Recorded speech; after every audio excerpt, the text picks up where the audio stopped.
During lunch, my husband threw juice at me for refusing to transfer money to his account. They say love makes you do crazy things. But starting a business with your husband? That's either the smartest decision you'll ever make, or the one that'll destroy everything you've built together. I'm Tasha Williams, and I learned this lesson the hard way. 10 years ago, I was drowning in debt. Credit cards maxed out, student loans eating me alive, and a credit score that looked like a bad joke. Marcus and I had just gotten married, and instead of a honeymoon in Paris, we spent our first weeks as newlyweds creating budgets on napkins and cutting coupons like our lives depended on it. Because honestly, they did. "Baby, we're gonna make it," Marcus would whisper to me during those sleepless nights when the bills piled higher than our hope. "I can feel it in my bones. We just gotta be smart about this." Smart. That word would come back to haunt me later. Marcus worked double shifts at the warehouse while I cleaned offices at night and taught kids during the day. Every penny went toward paying down debt. No movies, no fancy dinners, no new clothes unless something literally fell apart. We lived like monks for 3 years straight. But you know what? We did it together. That's what I thought, anyway.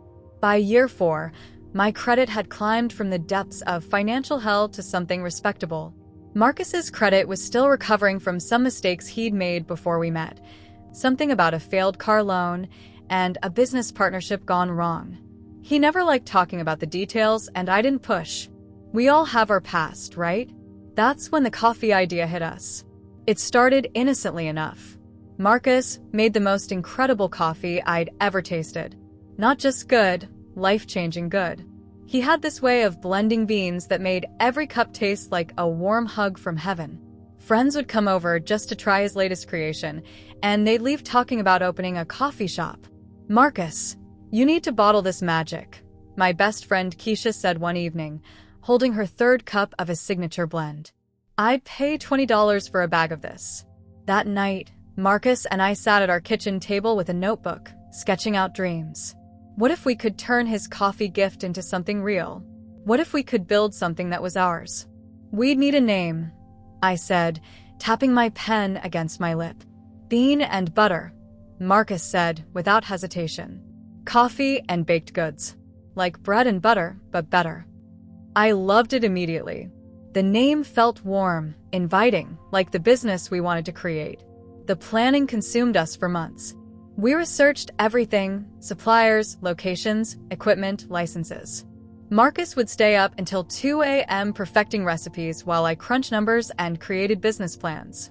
My teaching background helped me understand learning curves and customer education.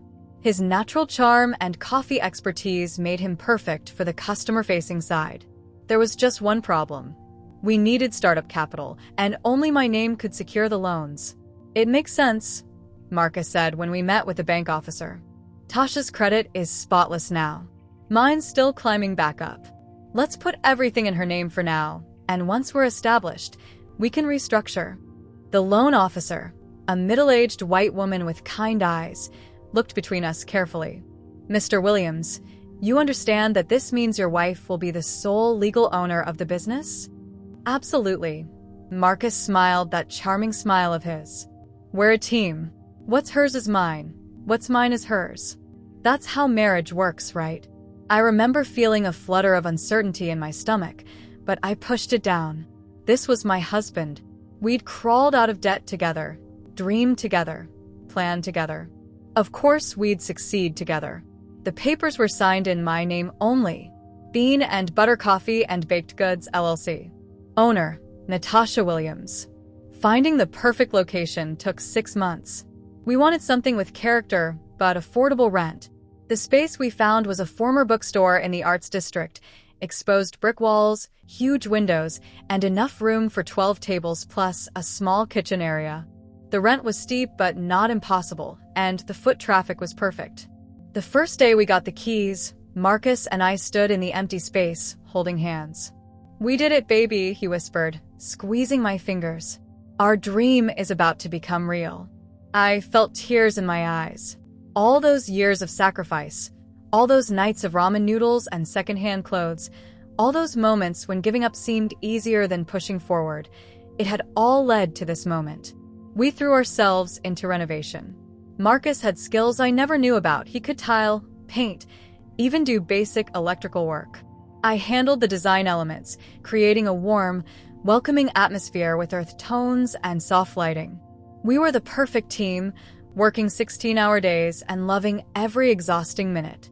The equipment arrived piece by piece. The espresso machine was our biggest investment, a beautiful Italian beast that Marcus caressed like a newborn baby.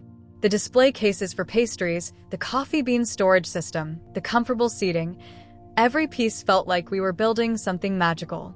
But it was the relationships we built that really made Bean and Butter special. Marcus had this incredible gift for remembering every customer's name and their usual order. Mrs. Chen always wanted her latte extra hot with an extra shot. Tommy, the college student, needed his Americano black and strong enough to wake the deceased. Sarah from the yoga studio next door loved our lavender honey cookies with green tea. The baked goods were my contribution. While Marcus was the coffee wizard, I discovered I had a talent for creating pastries that perfectly complemented his blends. My grandmother's pound cake recipe became our signature dessert. The cinnamon rolls I'd been making for church bake sales turned into our weekend bestseller. Within 6 months, we had regular customers who treated Bean and Butter like their second home. People would come in just to chat with Marcus about coffee beans and life. Business meetings happened at our corner tables. First dates began over our specialty drinks. We weren't just serving coffee, we were creating community. The money started flowing in faster than we'd projected. Our business plan had been conservative, expecting to break even by month 18. Instead, we were profitable by month 10 and thriving by the end of year 1. "Baby, look at these numbers," I said one evening, showing Marcus our quarterly report. "We're doing better than Starbucks did in their first year." Marcus smiled, but something in his expression seemed distant. "That's great, Tasha. Really great." "You don't sound excited," I said, studying his face. "This is everything we dreamed about." "I am excited," he said quickly. "Just tired, you know? This business stuff is more work than I expected." I should have paid more attention to that moment. Should have asked more questions about why success felt like a burden to him instead of a celebration. But I was too caught up in the joy of seeing our dream flourish to notice the shadows creeping into my husband's eyes. By the end of our second year, Bean and Butter had become a local sensation. Food bloggers wrote about us. The local newspaper featured us in their Hidden Gems section. We were invited to participate in the city's annual food festival. Everything we'd worked for was coming true. So, why did I start feeling like I was celebrating alone? Marcus still worked hard, but something had shifted. The late nights planning together became him working alone in his makeshift office in our spare room. The shared excitement about new recipes became his private experiments that he'd present to me as finished products. The we in our conversations slowly became I more often than I wanted to admit. But the business was thriving, our marriage seemed solid, and I convinced myself that success was just changing us the way it changes everyone. Growing pains, I told myself. We'd find our rhythm again. I had no idea that while I was counting our blessings, Marcus was already counting something else entirely and making plans that would shatter everything I thought I knew about the man I'd married and the business we'd built together. The first crack in our perfect picture was about to appear, and it would start with a simple request that would change everything. The changes started small. So small that I almost missed them entirely. Marcus used to be at Bean and Butter before me every morning, grinding beans and prepping the espresso machine like it was his morning prayer. But suddenly, I found myself opening alone more often than not. When I'd ask where he was, he'd mumble something about handling business stuff or making important calls. "Baby, Mrs. Chen was asking about you yesterday," I mentioned one evening while we were closing up. "She said she missed seeing your smiling face in the morning." Marcus barely looked up from his phone. "I've been busy, Tasha. There's more to running a business than just making coffee and chatting with customers." That stung. Making coffee and chatting with customers had been our thing. Our strength. The reason people chose Bean and Butter over the chain shops downtown. Then came the office. Marcus converted our spare bedroom into what he called his business headquarters. He bought a fancy desk, installed a filing cabinet, and spent hours in there with the door closed. When I'd peek in, he'd quickly minimize whatever was on his laptop screen and give me a tight smile. Just working on some growth strategies, he'd say. You know, taking us to the next level. But here's the thing, I handled all our business planning. I managed our books, tracked our inventory, dealt with suppliers. What growth strategies could he be working on without me? The clothes came next. Marcus had always dressed nice, but suddenly he was wearing designer shirts I'd never seen before. New shoes that cost more than our monthly grocery budget. A watch that definitely wasn't from the discount store where we usually shopped. "Where did you get that?" I asked one morning, pointing to his silk tie. "This old thing?" He laughed, adjusting it in the mirror. "I've had it forever. You just never notice what I wear." But I did notice. I noticed everything about my husband. And I noticed that old thing still had the price tag tucked inside the back. $180 for a tie. More than we used to spend on clothes for both of us combined. The final straw was the phone calls. Marcus started taking calls outside, walking around the block while speaking in hushed tones. When I asked who he was talking to, he'd say it was business contacts or potential investors. But why couldn't he take those calls in front of me? Why couldn't I meet these contacts or investors? "Marcus, we need to talk about our direction," I said one evening after we'd closed up shop. "I feel like we're not on the same page anymore." He looked up from his phone, always that damn phone, and gave me his most charming smile. The one that used to make my knees weak, but now just made me suspicious. "What do you mean, baby? We're doing good. Look around." He gestured at our thriving cafe. "We're more successful than we ever dreamed. But we're not we anymore," I said quietly. "You're doing things without me, making decisions without me. I don't even know what you're working on in that office." That's when his expression changed. The charm slipped away, replaced by something harder. "I'm working on securing our future, Tasha. But I need you to trust me." "I do trust you. I just want to be included." Marcus stood up and walked to the window, looking out at the street. "There's something I need to ask you. Something important." My heart started racing. Was he finally going to tell me about whatever he'd been hiding? "I need you to transfer $50,000 to my personal account." I blinked. What? 50 grand. From the business account to my personal account. "I'm investing it for us." "Investing in what?" "It's complicated, but it's a sure thing. Trust me." I felt like the floor had dropped out from under me. "Marcus, $50,000 is a quarter of our savings. I can't just transfer that without knowing what it's for." His jaw tightened. "I'm your husband, Tasha. I'm asking you to trust me. And I'm asking you to explain. What kind of investment? With who? What's the timeline? What's the risk?" Marcus turned around, and for a moment, I saw something in his eyes I'd never seen before.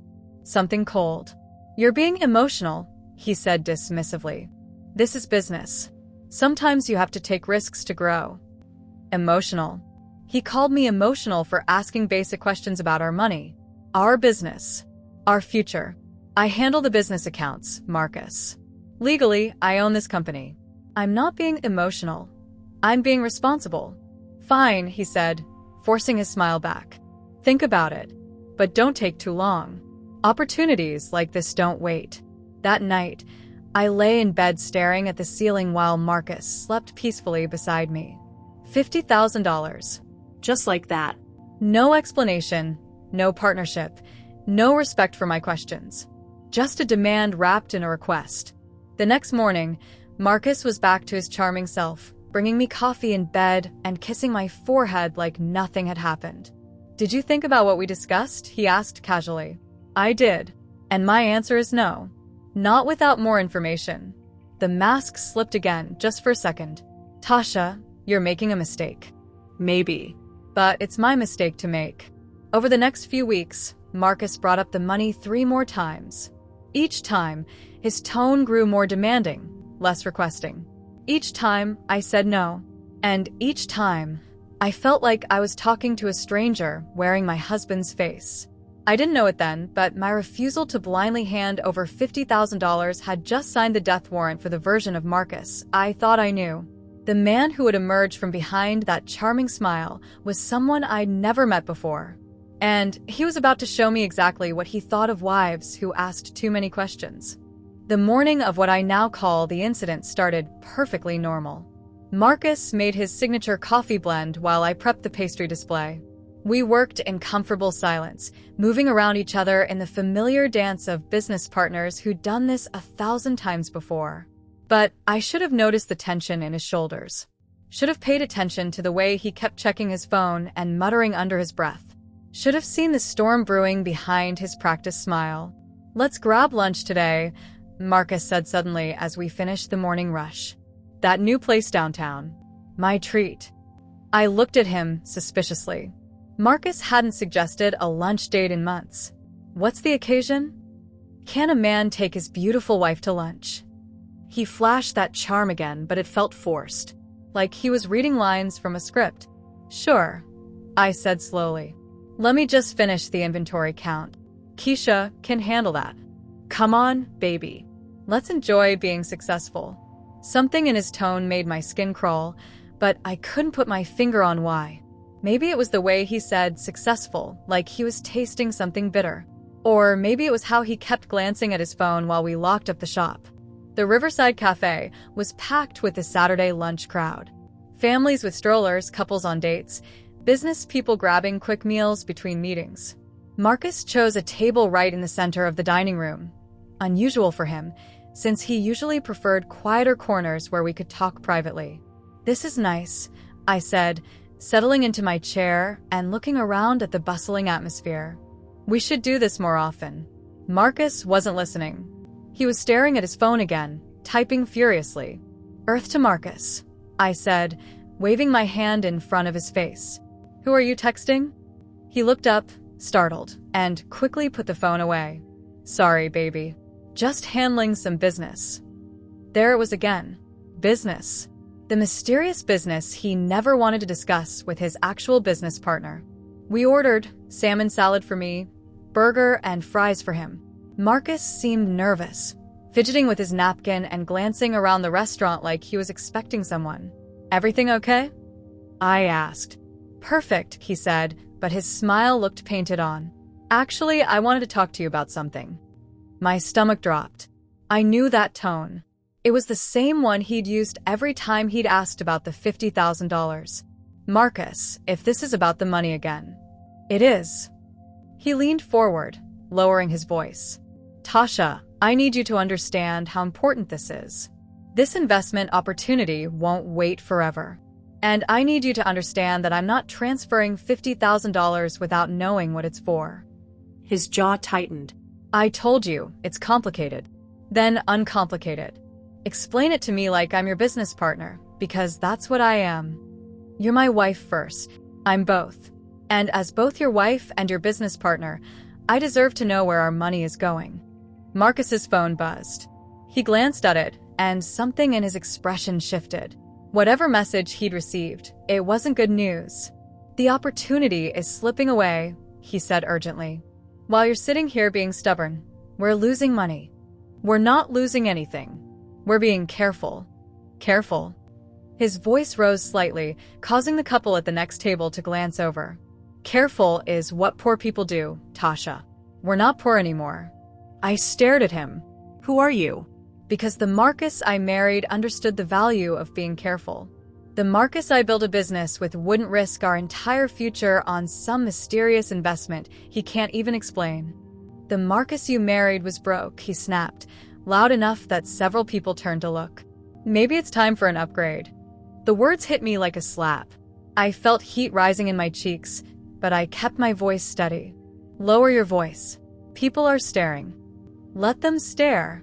Marcus stood up abruptly, his chair scraping loudly against the floor. "I'm tired of this, Tasha. Tired of you questioning every decision I make. Tired of you acting like you're the only one who knows how to run our business." "It's not our business," I said quietly, my teacher training kicking in to keep my voice calm in a crisis. "Legally, it's my business. And I'm not transferring $50,000 without an explanation. Final answer. That's when Marcus lost it completely. "You selfish, manipulative gold digger," he shouted, his voice echoing through the suddenly silent restaurant. "You think you're so smart, don't you? Think you're better than me because your name is on some papers?" I sat frozen, watching my husband transform into someone I didn't recognize. Every conversation in the restaurant had stopped. Every eye was on us. "Marcus, please. Don't please me." He grabbed his glass of cranberry juice from the table. "You want to control everything? Fine. Control this." And then he threw it. The cold, sticky liquid hit my face and chest, soaking through my white blouse and dripping onto my lap. Cranberry juice in my hair, on my skin, staining everything it touched bright red. The restaurant went dead silent. I sat there, not moving, not speaking, just feeling the juice drip down my face while my husband stood over me, breathing hard like he'd just run a marathon. A woman at the table behind us gasped. A child started crying. The waiter dropped his tray. Marcus seemed to realize what he'd done. His face went white, his hands started shaking. "Tasha, don't." My voice came out eerily calm. "Just don't." He stood there for another moment, looking between me and the dozens of people staring at us in shock. Then he grabbed his jacket and stormed toward the exit, pushing past a waiter and knocking into an elderly man's chair. I sat alone, covered in cranberry juice, in a restaurant full of strangers who'd just watched my husband publicly humiliate me. The manager appeared at my table with a handful of napkins. "Ma'am, I am so sorry. We've never had anything like this happen here. Your meal is on us, of course, and if you need us to call someone..." I took the napkins with hands that weren't quite steady. Thank you. "That's very kind. Should we call the police?" I looked toward the door where Marcus had disappeared. No. No police. I cleaned myself up as best I could, paid for both our meals despite the manager's protests, and walked out of that restaurant with my head high and cranberry juice still sticky in my hair. But as I drove home, one thought kept echoing in my mind. That outburst wasn't just about the money. There was something else. Something bigger. Something that had driven my husband to throw juice in my face in front of dozens of strangers. I was about to find out what that something was. And it was going to be worse than I'd ever imagined. I didn't go home after the restaurant. I couldn't face walking into our house, seeing Marcus's things, pretending everything was normal after what had just happened. Instead, I drove straight to Bean and Butter. The shop was closed for the afternoon, dark and quiet. I let myself in through the back door and stood in the space we'd built together, breathing in the familiar smell of coffee beans and vanilla from the morning's baking. This place had been our sanctuary, our dream made real. Now it felt like a crime scene. My reflection in the espresso machine's chrome surface showed cranberry juice stains on my white blouse and mascara smudged under my eyes. I looked like a woman who'd been through battle. In a way, I had been. I washed my face in the tiny employee bathroom and tried to process what had happened. The Marcus who threw juice at me wasn't the man I'd married. That man had been calculating, cruel, desperate. But desperate for what? $50,000 wasn't pocket change, but it wasn't enough to justify destroying our marriage over, either. Unless there was more to the story. I thought about his secretive phone calls, his new expensive clothes, his mysterious business meetings that he never wanted to discuss. I thought about how he'd chosen the busiest restaurant in town for our lunch, like he'd wanted an audience for our fight. Then I remembered something that made my blood run cold. Marcus and I shared a laptop for business purposes. We'd always been open about our passwords, our emails, our files. But lately, he'd been using it more and more, always closing it quickly when I walked into the room. I fired up the computer and logged into our shared business account. Nothing unusual there, just the normal correspondence with suppliers, customers, and our accountant. But Marcus had his own personal email account that he accessed from this machine. I hesitated for a moment. Checking his personal email felt like crossing a line, violating his privacy. But then I remembered the feel of cranberry juice dripping down my face, the humiliation of sitting in that restaurant while strangers stared at me with pity. Privacy was a luxury for marriages built on trust. And trust was something Marcus had just shattered along with my dignity. His email was still logged in. I scrolled through his recent messages, looking for anything that might explain his behavior. Most of it was normal. Confirmation emails for his new clothes purchases, which explained the expensive wardrobe, some spam, a few messages from old friends. Then I saw it. An email thread with the subject line, Bean and Butter Acquisition, Confidential. My hands started shaking as I clicked it open. The most recent email was from someone named Richard Steinberg, with the signature Steinberg Investment Group, Commercial Real Estate and Business Acquisitions.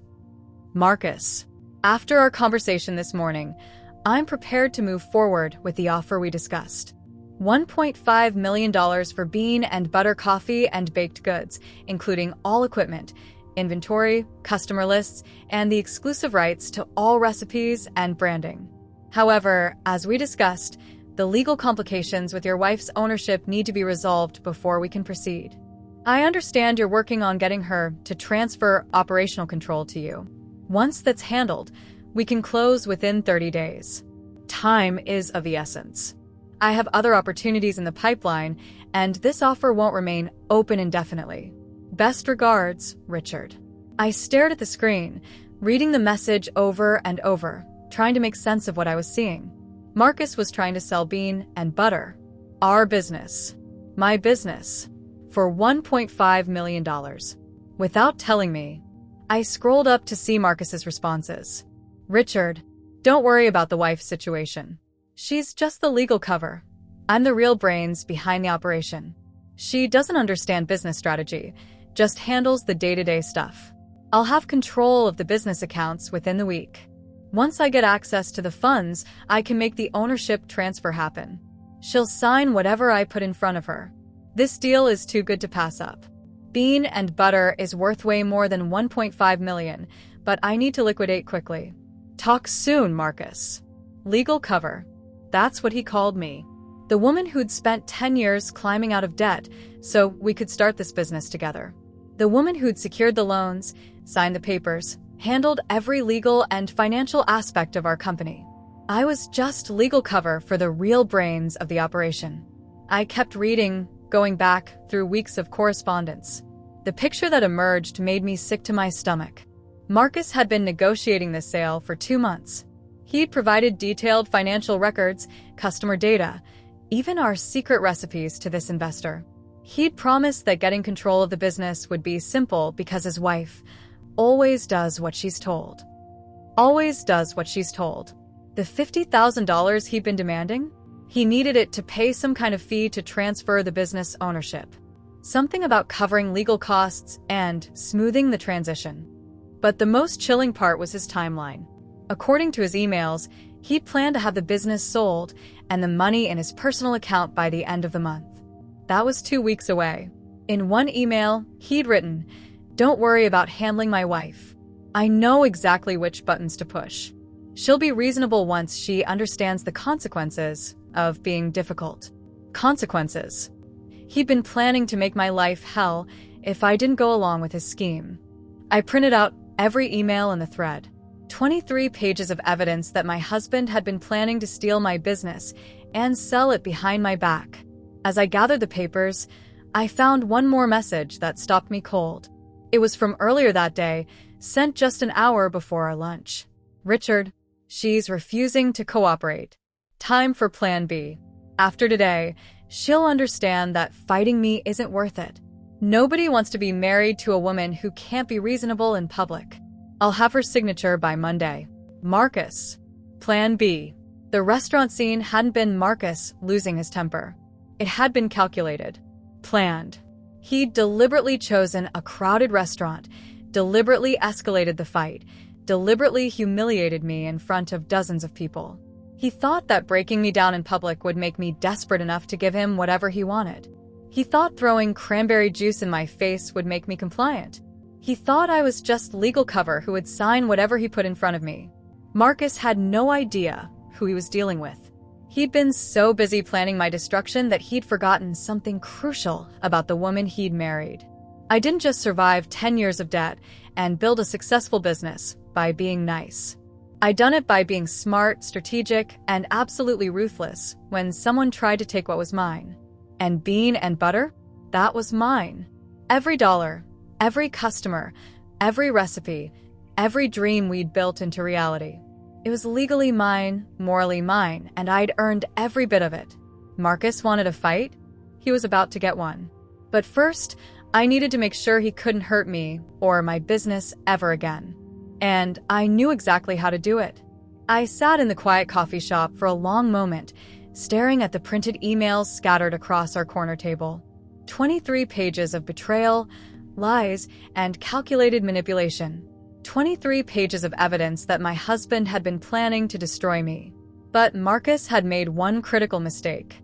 He'd underestimated the woman he'd married. The Tasha who'd crawled out of debt wasn't someone who panicked when cornered. She was someone who got strategic. And the Tasha who'd built bean and butter from nothing wasn't someone who gave up when attacked.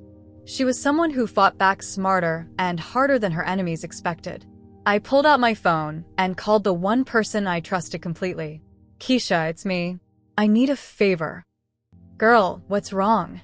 You sound weird. Can you watch the shop tomorrow morning? Something's come up. Of course, but Tasha, I'll explain everything later. Right now, I just need you to trust me. Always do. You know that. After I hung up, I made my second call. This one was harder. Morrison and Associates, how can I help you? I need to speak with Janet Morrison. It's urgent. Tell her it's Tasha Williams, and it's about protecting my business.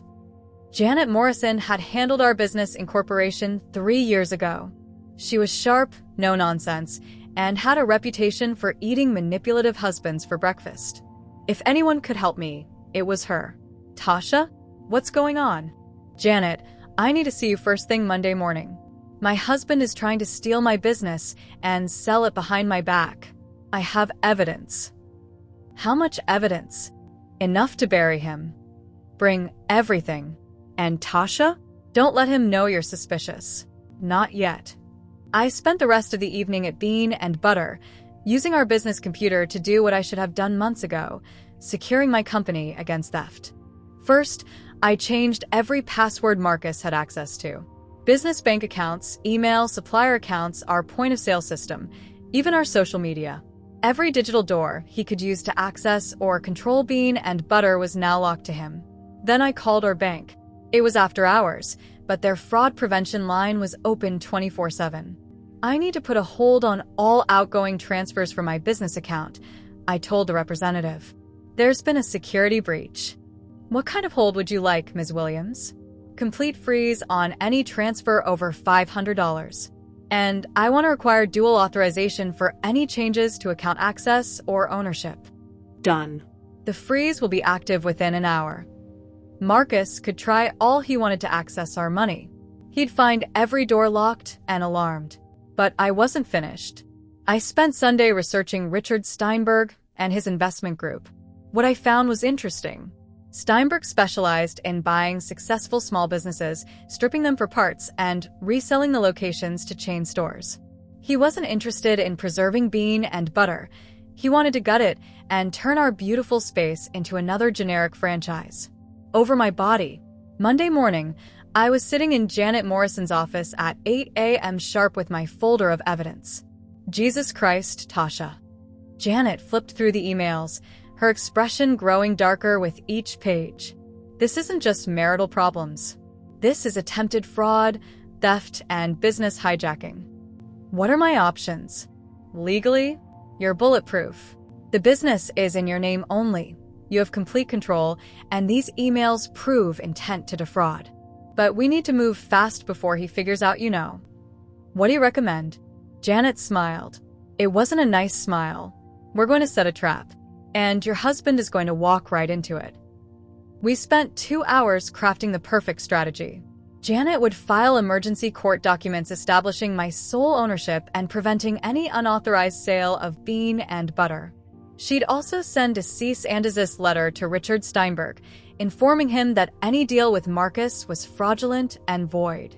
But the most beautiful part was what we planned for Marcus. Don't confront him yet, Janet advised. Let him think he's still in control.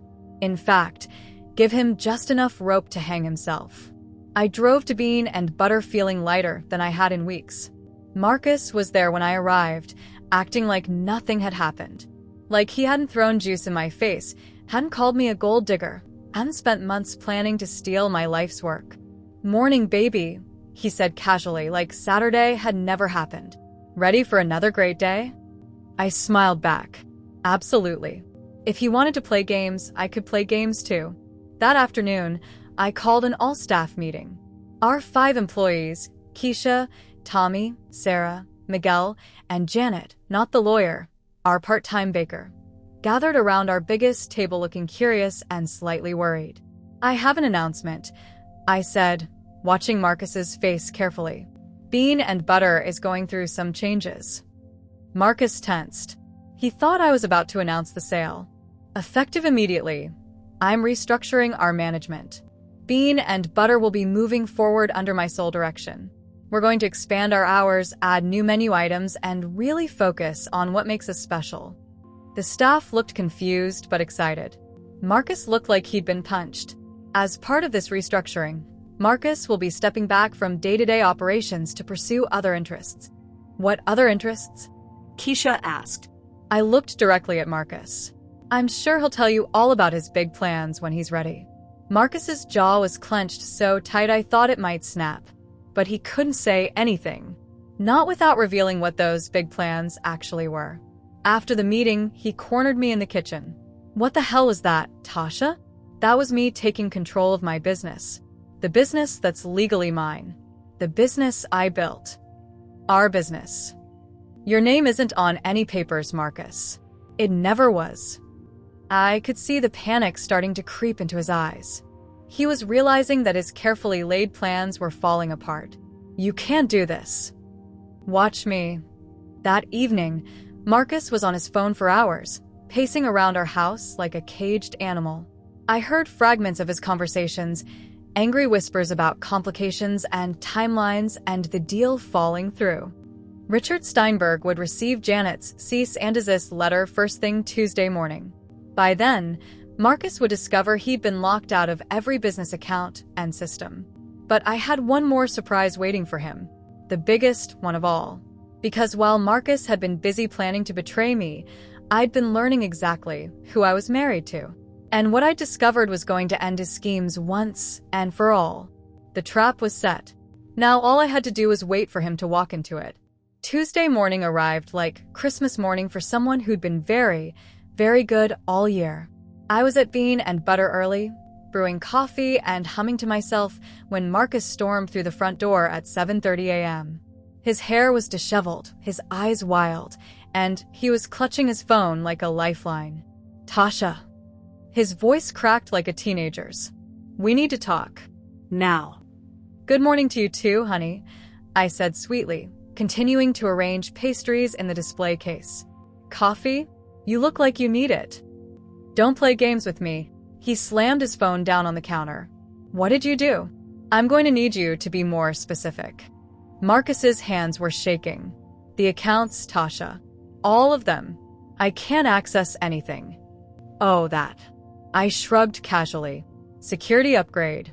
There was some suspicious activity, so I had to lock things down. Suspicious activity. I met his eyes directly. Someone was trying to steal from us. The color drained from his face. "You don't understand. That investor." "Richard Steinberg?" "Yeah, I know all about Richard." I pulled out the folder of printed emails and set it on the counter between us. "Interesting correspondence you two have been having." Marcus stared at the papers like they were a venomous snake. "How did you? Did you really think I wouldn't find out? You used our shared computer, Marcus. Our shared computer to plan the theft of my business." "It's not theft. It's our business." "Check the legal documents. Check the loan papers. Check the incorporation filing." I kept my voice deadly calm. "Show me one piece of paper with your name on it as an owner." Marcus sank into the nearest chair, finally understanding that his perfectly planned scheme had crumbled to dust. "Tasha, let me explain." "Explain what? How you called me, just the legal cover?" How you promised your investor friend that you could handle me because I always do what I'm told. How you planned that restaurant scene to humiliate me into submission. Each word hit him like a physical blow. I never meant. You meant every word. You planned every detail. I leaned against the counter, feeling more powerful than I'd ever felt in my life. What you didn't plan for was marrying a woman smart enough to beat you at your own game. That's when Keisha walked in for her morning shift, took one look at Marcus's devastated expression, and grinned. Oh, good, he knows. She tied on her apron like this was the best entertainment she'd had all week. Tasha told me everything yesterday. Marcus, you really thought you could outmaneuver the woman who turned a failing credit score into $1 million business? Boy, please. Marcus looked between us, realizing that even our employees knew what he'd tried to do. You told people? I told everyone who matters, I said. Our staff, our lawyer, our bank, even some of our regular customers. You know, the people who actually care about bean and butter. The front door chimed as Tommy arrived for his shift, followed by Mrs. Chun for her daily latte. Good morning, Mrs. Chun. I called out cheerfully. The usual? Yes, dear. And Tasha. Mrs. Chun looked pointedly at Marcus, who was still slumped in his chair. I heard about the troubles. I want you to know that all of us regulars are behind you 100%. This place isn't the same without your smile. Marcus flinched like he'd been slapped. Throughout the morning, customer after customer came in with the same message. They'd heard about the business difficulties and wanted to show their support. Some bought extra pastries. Others left generous tips. A few asked directly if there was anything they could do to help protect our coffee shop. Our coffee shop. Not Marcus's. Not even mine and Marcus's. Ours. The community's. By noon, Marcus had watched a parade of people choose me over him, choose Bean and Butter's future over his schemes. When the lunch rush finally died down, he approached the counter one last time. What happens now? He asked quietly. Now you leave. I didn't look up from wiping down the espresso machine. Pack your things and go. Tasha, please. We can work this out. No, we can't. You know why? I finally looked at him, and I could see my own reflection in his eyes. Strong, confident, unbreakable. Because I'll never trust you again. Because every time I look at you, I'll remember cranberry juice dripping down my face. Because you showed me exactly who you really are. I love you. No, you don't. You love what you thought you could take from me. Marcus stood there for another moment, then walked toward the door. He paused with his hand on the handle. You'll regret this, Tasha. You'll never find another man willing to help you build something this successful. I laughed. Actually laughed. Marcus, I built this without you. The loans were in my name. The credit was mine. The vision was mine. The work was mine. You just made good coffee and looked pretty behind the counter. That's not true. Prove it. Go start your own coffee shop. Build your own business. Create your own success. I smiled at him one last time. I'll even wish you luck. From a distance. Marcus left without another word. 6 months later, Bean and Butter was more successful than ever. I'd hired 2 new employees, expanded our catering services, and opened a second location across town. The divorce was finalized without drama. Turns out Marcus's lawyer couldn't argue against someone who owned everything legally and had emails proving attempted fraud. Richard Steinberg tried to contact me once, suggesting we could work together to develop Bean and Butter. I forwarded his email to my lawyer with a note. Please explain the concept of cease and desist in smaller words. I kept Marcus's coffee recipes because they were good, but I made them better. And the next time someone tries to throw juice at me, well, let's just say I've got excellent reflexes now, a community that has my back, and a lawyer on speed dial who enjoys making manipulative men very sorry they ever messed with her clients. Bean and Butter isn't just my business anymore. It's my testimony. It's proof that sometimes the best revenge is simply refusing to be destroyed by someone who never deserved you in the first place. Now, who wants coffee? I'm buying the first round.